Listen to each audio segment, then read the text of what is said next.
Welcome on into this co-promoted event, ladies and gentlemen. FSU versus Miami week. We've got the two top titans of the Rivals.com network, Gene Williams from Warchant.com, Gary Ferman from CaneSport.com. If you're a Florida State fan, use the promo code Warchant30 for 30 free days of access. Miami fans, use Miami30 for your 30 free day trial. Also hit that thumbs up button. We would appreciate it. It's the biggest game of the year for both these programs, especially Florida State with Florida not being on the schedule this year. So let's talk about just how important this game could be. Gary, I guess I'll start with you. You're the home team on this one. Let's kind of see, how has Miami gotten to the point where they are right now, 2 games into the season, year number 2 of Manny Diaz. He kind of did some of the tricks that Willie Taggart tried to do in year 2, but it's been paying dividends for him so far. Why do you think that is? I've never seen a coach own the offseason like Manny Diaz has done, to be quite honest with you. I mean, if you look back to really where both of these programs were back in December, I know if Florida State didn't go to a bowl game, Miami would have been better off not going to a bowl game when you consider that they lost 14-0 to Louisiana Tech. But as down and out as you can possibly be as a football program. And, you know, a lot of coaches, they kind of, hunker down in a bunker in those kind of situations. Obviously, there was a lot of unrest in the Miami fan base. People were not very happy. But, Manny Diaz really did something opposite to what most coaches do. He owned it, he felt it, and then he went and systematically started attacking every single thing that was wrong with his program.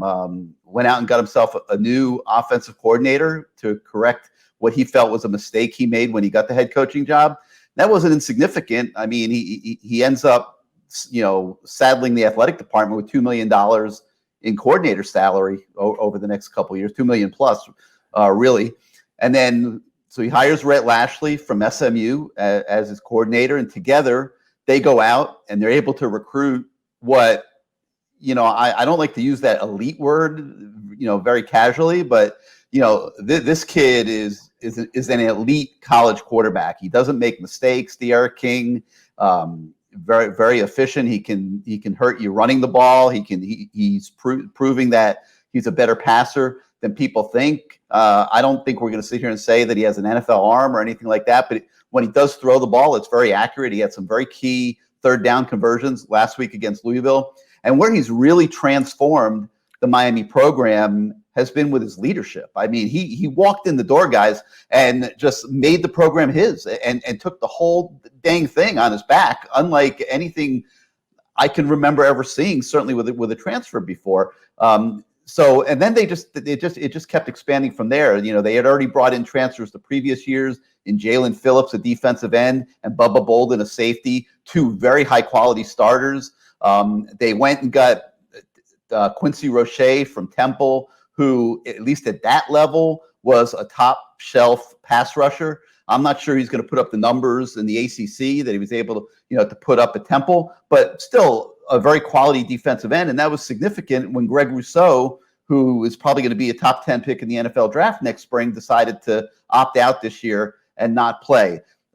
Miami had massive problems in the kicking game last year that probably cost it 2 or 3 games. They go out and get Jose Borregales as a transfer from FIU to solve that problem. A year earlier, they had got Lou Headley as a JUCO transfer. So really, you've got, say, the 24 guys that are the major contributors to this team this year, 7 are transfers. And it's taken what I would have been the most average of rosters. I think without these 7 guys, I have no problem saying that Miami would be probably about a 500 team this year.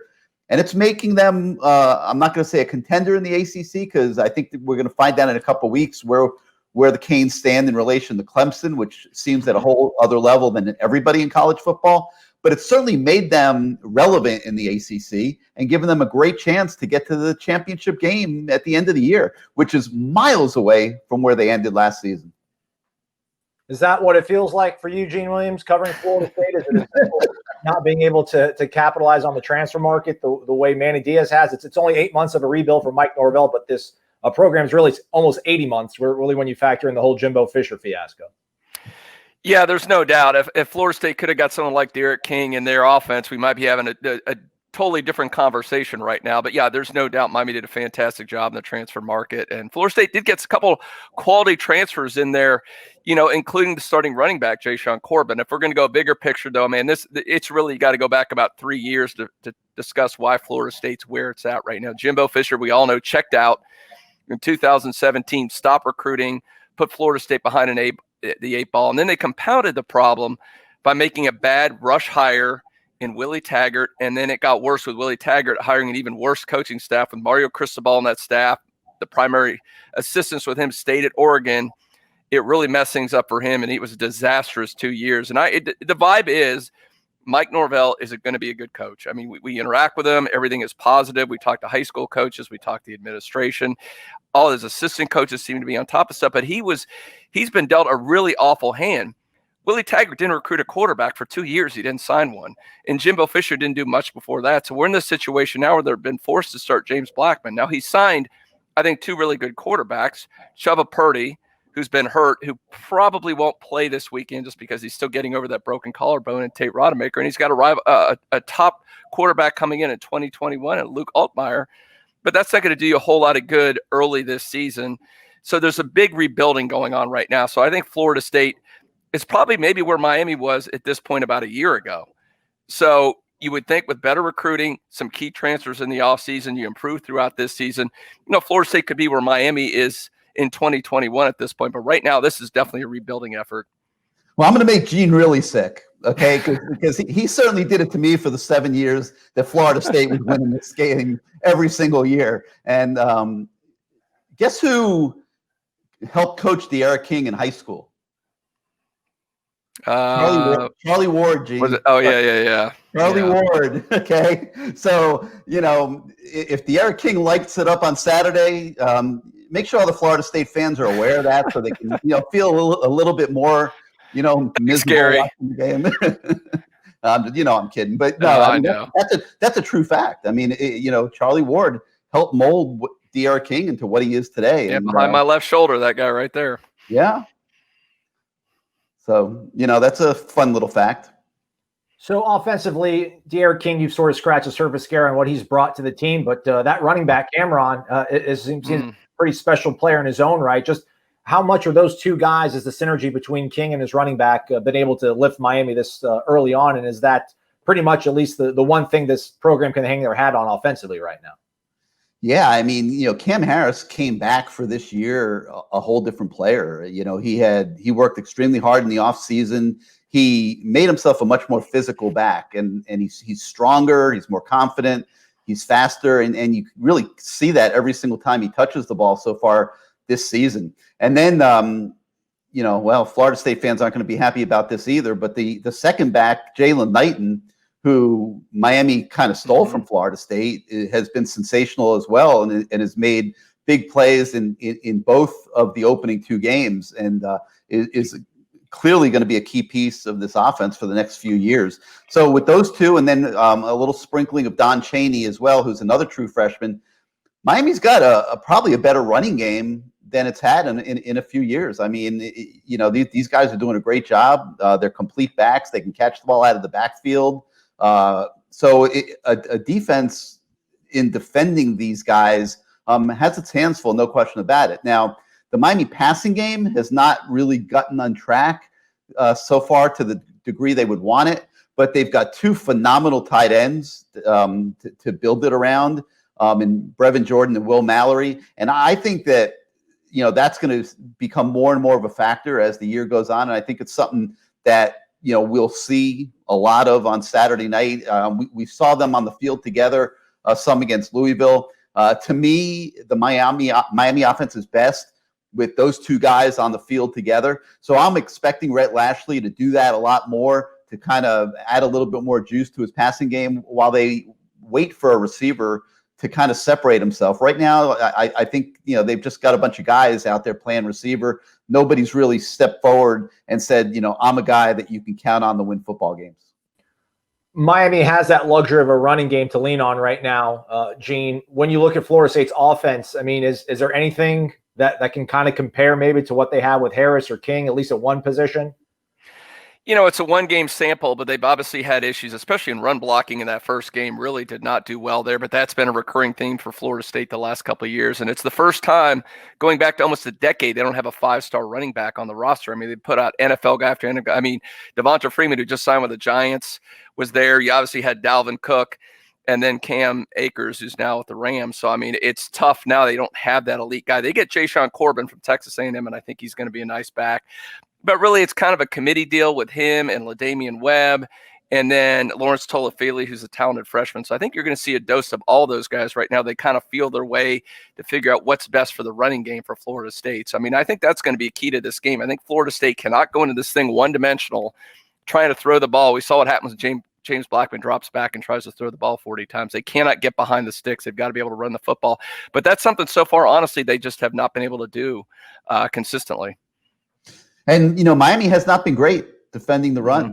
Louisville was gashing them pretty good at many points of that game last week. So, I'm sure the Florida State's offensive coaches took note of that. And I think that probably coming out and trying to run the ball against Miami is a logical strategy for the Seminoles. And, just from an outside observation, Gene, I think that what you're saying really is applicable because you don't really have a franchise quarterback right now. And you've been kind of scrambling at the quarterback position. And I don't think that it's not a coincidence that Florida State's struggles on the field are aligned with the fact that that they don't have a guy at the quarterback position who can, sort of carry the show and instill confidence the way that the Eric King right now is doing for Miami. So, well, it's funny you bring that up because, a couple of those years, I think it was disguised by Dalvin Cook because he was such an elite back. And if you go back and look at some of those seasons, those last couple seasons, he carried Florida State. Florida State's barely a 500 team, but he broke so many games wide open, as you guys saw a couple times. Now they don't have that back, and they're struggling at quarterback, and they've got an offensive line that's not very effective. So it's not a real good combination. But there's nowhere to go but up. But you're right. I totally agree. If Florida State's going to have a chance, the game plan has to be to come out to try to establish the run. You can't be completely run heavy, but I mean, they've got to use the run to set up some pass here. But you're absolutely right. Florida State's not going to be able to throw the ball around all afternoon. Well, and the offensive line, from what I've seen, is again kind of challenged, and that plays right into Miami's strength, coming after the quarterback. Yeah. So if they're in passing situations, Miami is going to be bringing it, and it could get ugly, pretty quickly. In all honesty, so I would agree with you. Just looking at it from the other side, that running the football is going to be critical to Florida State's being in this ball game in the fourth quarter. Gary, statistically, Miami's defense really doesn't jump off the page, but I mean, you mentioned their aggression and that sort of reputation they have, the turnover chain, all that kind of stuff. I guess, how explosive are they still when it comes to rushing the passer, even without Gregory Rousseau? Well, Manny Diaz defense is predicated around negative plays. I mean, when I look at the Miami defense, I don't think the personnel is as good as it was a few years ago. I think we've kind of seen that a little bit, especially last week. There's times when they can be had, but there's also going to be times when they're going to make massive plays. And I think they count on those big negative plays making up for, maybe some of the warts that they have. I mean, I'm not sure the defensive tackle position right now is where they would like to see it. I don't think the linebacker position is where they'd like to see it. I'm waiting for somebody to test the cornerback to the degree where we can get a true evaluation on them. But certainly coming into the season, I felt that cornerback was an area that's lacking depth and maybe could be challenged a little bit. So I don't feel the personnel on Miami's defense is what it was, back in say 2017, but they still do schematically have the ability to create negative plays that put you in bad situations. And, that's going to always be Manny Diaz's calling card on that side of the ball. Hey, Gary, to put this in perspective, it's on my write-up on Warchant right now, and I went and looked at the pressures. Florida State against a not great Georgia Tech defense gave up 23 pressures in the first game. Miami's quarterback's only been pressured 13 times through 2 games. So put that in perspective right now. That is a bad matchup. If Blackman or whoever they have back there has to drop back in known passing situations, that's got to be a nightmare for Florida State's coaches. Well, the Eric King's getting rid of the ball quickly, Gene, and that's a big part of the Rhett Lashley offense. Quick reads, quick passes. Don't take negatives. Don't take sacks. Miami gave up, I think it was 51 sacks last year. The offensive line is a little better this year. They brought in, Jared Williams is another one of those transfers from Houston, a right tackle that they kind of put in there and who's solidified that spot a little bit. So they've tried to cut back on sacks. They've significantly eliminated turnovers. They haven't turned the ball over in 2 games. And I think that's why you're seeing less negative plays. Gary, I'm a little curious too, before we go back to Aslo, tell a little about how different is Miami's offense under Lashley. It looks totally different than what we saw under Enos last year. What has been the major change there? Well, I mean, I think having a quarterback that's a threat to run at all times, I think that puts a lot of stress on the defense. And I think what you're seeing is defensive backs got to keep their eyes in the backfield, and that can, create some issues. I think Lashley is very good at least he was against Louisville. I think we have to sort of qualify it by saying that I thought Louisville's defense was, coordinated extremely poorly. And Rhett Lashley astutely noticed some of those problems in their schemes and was able to, use motion and different things to get them in bad coverages. I mean, there were 3 plays, Gene, where Louisville's defense was totally out of the play. Yeah, I saw that. That's why I wondered how he's able to do that. But yeah, you're right. I saw some of the pre-snap motion. They seem to like to do that a lot. Yeah, I mean, there was one of those plays where they left the entire right side of the field without a defender on it. I mean, you don't see that. You'll go through games and very rarely see one play like that. I mean, obviously guys get beat and things like that, but to where they're just handing you touchdowns. Miami had 3 touchdowns just handed to it in that game last week, just from pure mental breakdowns on the Louisville defense and schematic breakdowns. But so Lashley, he does a lot of little things that I think that can stress the defensive coordinator. And one of the things you have to look at is the matchup last year when SMU played Memphis. And Lashley, even though SMU lost that game, I think he put up 47 points in that game against essentially your defensive coordinator. So I'm sure that he's going to be looking to make some adjustments here coming into this game. He couldn't have been happy with the way it went last year.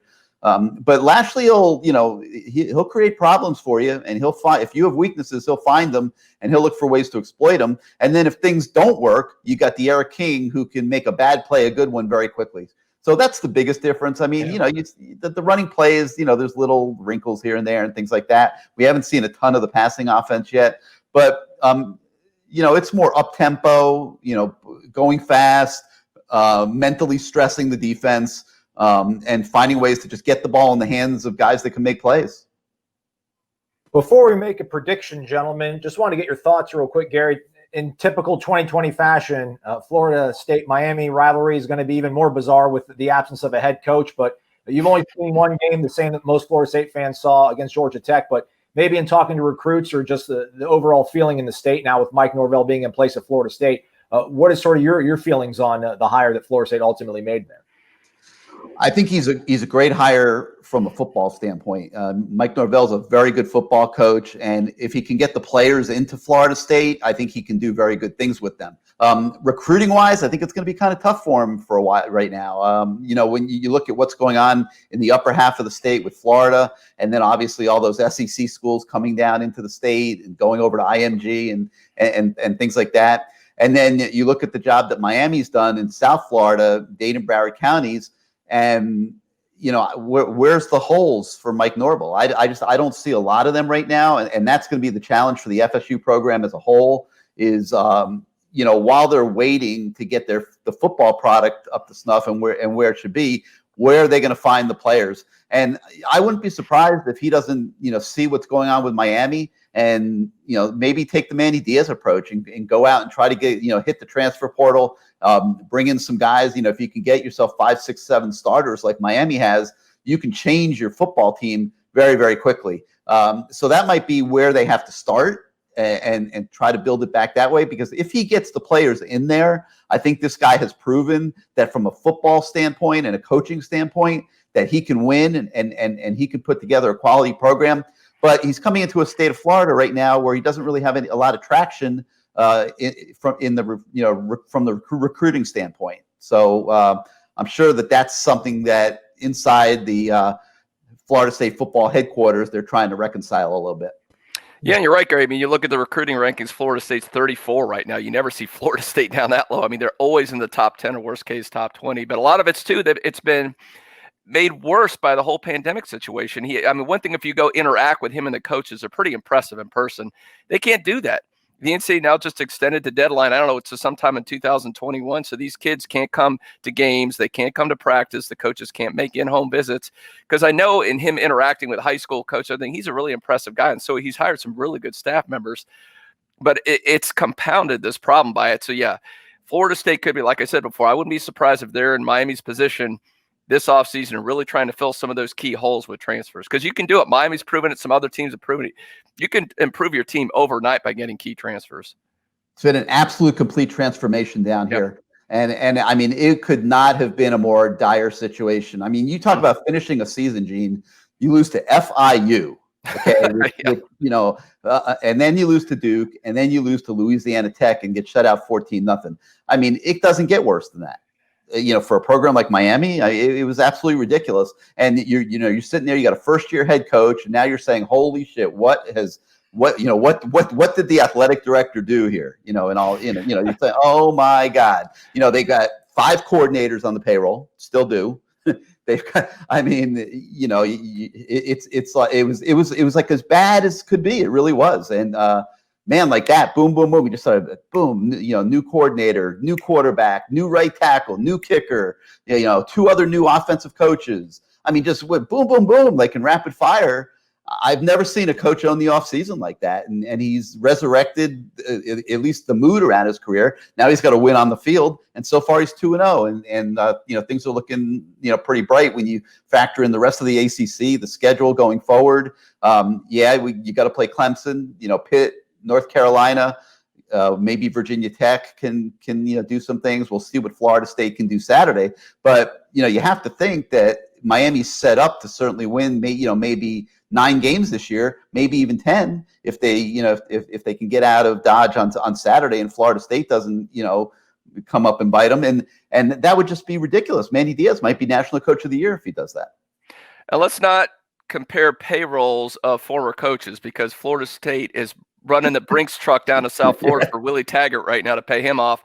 And when you brought up the end of season for Miami, it still blows Florida State fans the way that Miami came into Tallahassee and absolutely dominated Florida State last year, which is all the more reason why Willie Taggart got run out the following week and is now getting that huge paycheck while he lives a high life down at FAU. Well, the funny thing is we almost beat Florida last year too, which is an absolute miracle. I think they kind of mailed in that game in the opener. We almost caught them. I remember that. It's pretty darn close. If our kicker was able to make a kick or two, it might have happened. And then to go on and have a 6-win season, it just nothing made sense last year, Gene. Nothing. All right, Gene. So Gary says they've got a good kicker, they've got an elite quarterback, really good running backs, fantastic tight ends. A defense that creates negative plays, but their defensive tackles were maybe a little bit So and linebackers. Open the door for an upset, Gene. What do you think? Well, at first I want to say Florida State does have a couple strengths. They should. The interior of the defensive line. A lot of people said it was the nation's best coming in. Now, they underachieved a little in the first game. But, I mean, when you have Marvin Wilson, Corey Durden, who didn't play real well, I think he's still kind of rehabbing a little bit, getting back. Got a nice transfer in Fabian Lovett. They've got Robert Cooper in there. And the secondary, especially if they get Hamza Nasruddin back, I think this will be an interesting matchup for Miami. Now, how much they have to throw, we'll see. But their wide receivers, as Gary pointed out, a little underwhelming. I think the secondary of Florida State should have the edge there, but they have a tight end. And one thing that was exposed last week for Florida State was those underneath passes Jeff Sims was able to hit against those linebackers. If Miami's tight end gets matched up on those guys, he could have a really huge day. And I mean, he's been outstanding for you guys, Gary, and he's your leading receiver, is my understanding right now. Yeah, no doubt. And a guy that loves the football, so he'll be in the ear of the coaches the whole game to feed it to him. And he can do damage when he does get it. So yeah, I would think that we're going to see a heavy dose of passes to the tight ends in this game. I think you'll see Miami try to establish the running game. And well, that might be the hope for Florida State, I would think. But like you said, you want to be able to, if obviously Miami can run the football, then they've got everything in play and that Florida State's in big trouble. But with that, they hope that their strength of that team is the defensive line. Linebackers a little underachieved. if they can limit Miami and at least force them to try to throw the ball around, the potential for mistakes obviously increase, and they might have a fighter's chance in this game otherwise. But I agree with you. Miami can run effectively. Florida State's going to have a real hard time staying in this game. How big of an impact is Norvell not going to be there going to have for Florida State? That's a great. Yeah, this is unprecedented territory. You got a coach that's going to be sitting in his living room watching this game. I do think from a leadership standpoint, I mean, Chris Thompson's going to be the interim coach for this game, and he's been around a while, and he knows his system. And Kenny Dillingham is his right hand, and they talk openly about sharing a mind in terms of play calls. So I don't think that's going to change a whole lot. But, you know, he is a dynamic guy. He is the leader. Not being there in the locker room, I think it's a little bit of a disadvantage, but. You know, at the end of the day, they're still going to run their system. They still got the same players. They got the same coordinators, the same assistants. So I don't think it's going to be a huge difference in this game. And you know what? It's only the second game. So it's not like Florida State's players are used to having them around. To be honest. I mean, it's a second game. So, you know, I don't know. It probably won't have a big impact. I just wonder who he's going to be texting. Yeah, no, that's the thing too. We talked about that earlier. We did our own little video thing. Like, how involved should he be? You know, I know there's some rules in place because they promoted one of the GAs to be that 10th coach for the game technically. So he's not supposed to really be coaching, I guess. But I mean, if there's a timeout, there's a key fourth down. You know, they got a 4th and goal at the 1, and they're deciding whether to kick the field goal. Don't you think Norvell is going to be texting them and being like, "Go for it," or whatever his play call is? How's he going to? He's a Type A guy. I can't imagine him just sitting back and letting this thing unfold. No, whatever the rules are, I assure you he'll at least be on the ragged edge. There's no, I mean, what head coach is going to just sit in his living room and have a beer? You know, forget about it. No chance. No, I'm with you. All right, Gary. So I guess the question for you then is, are you going to bet the house or the farm or your IRA or all of them on a Miami win? How shocked would you be if Florida State were to come down to Hard Rock and pull off the victory Saturday, 7:30 against Miami? Well, I mean, with a 12-point spread in a Miami-Florida State game, I think anybody that bets the house is crazy. I mean, that's a big line for a Miami-Florida State game. I mean, look, Florida State is challenged right now. Their roster is not going to be quite as good as Miami's because of the transfers. But you know, whatever they're capable of doing and whatever passion that they're able to bring to the stadium, you know you're going to get it and see it on Saturday night. So that alone increases the chances of the game, you know, being relatively tight going into the fourth quarter. I like Miami to win. I think Miami has an enormous amount of things going for it right now, with the Eric King, with the leadership he's brought to the program, with the newness of the Lashley offense, and really a lot of questions in terms of preparation for Florida State of what Miami is going to do against it. I think it's not going to be the easiest thing to prepare for. I think that their coordinator struggled against this offense last year when they were at Memphis. So there's a lot of things pointing towards a Miami victory here, and I think the Canes, you know, really have it going right now. So I'm expecting them to win. But bet the house. I mean, I'm not laying 12 points in a Florida State game for sure. Yeah, I don't disagree with that. I mean, I've actually got my official prediction. I have Miami covering. But yeah, in this thing, because I know one thing, the defense came out a little flat, but the one thing, Florida State has a lot of NFL talent on that side of the ball, and I think in a game against Miami, when they see the U in those helmets, they're gonna pick up their level of play a little bit, be a little bit more inspired. It's hard to get fired up against Georgia Tech, so yeah, I think you'll see a better play. I think it's going to be relatively low scoring, but I do think Miami covers the spread. I think my official prediction was 27-13 Florida State. I think it's going to be, you know, both teams trying to run a lot, relatively conservative, but I think Miami will win by at least a couple touchdowns. Yeah, I could see something like that, but I'm not going to the betting window. TV. Gary Ferman from CaneSport.com. Gene Williams, founder administrator of Warchant.com. Again, that promo code is Warchant30 for 30 free days of access to Warchant. Miami fans, CaneSport.com. Turn to them and use the promo code Miami30 for 30 free days of access for them as well. Gentlemen, thanks for your time and insight. All right, thank you guys.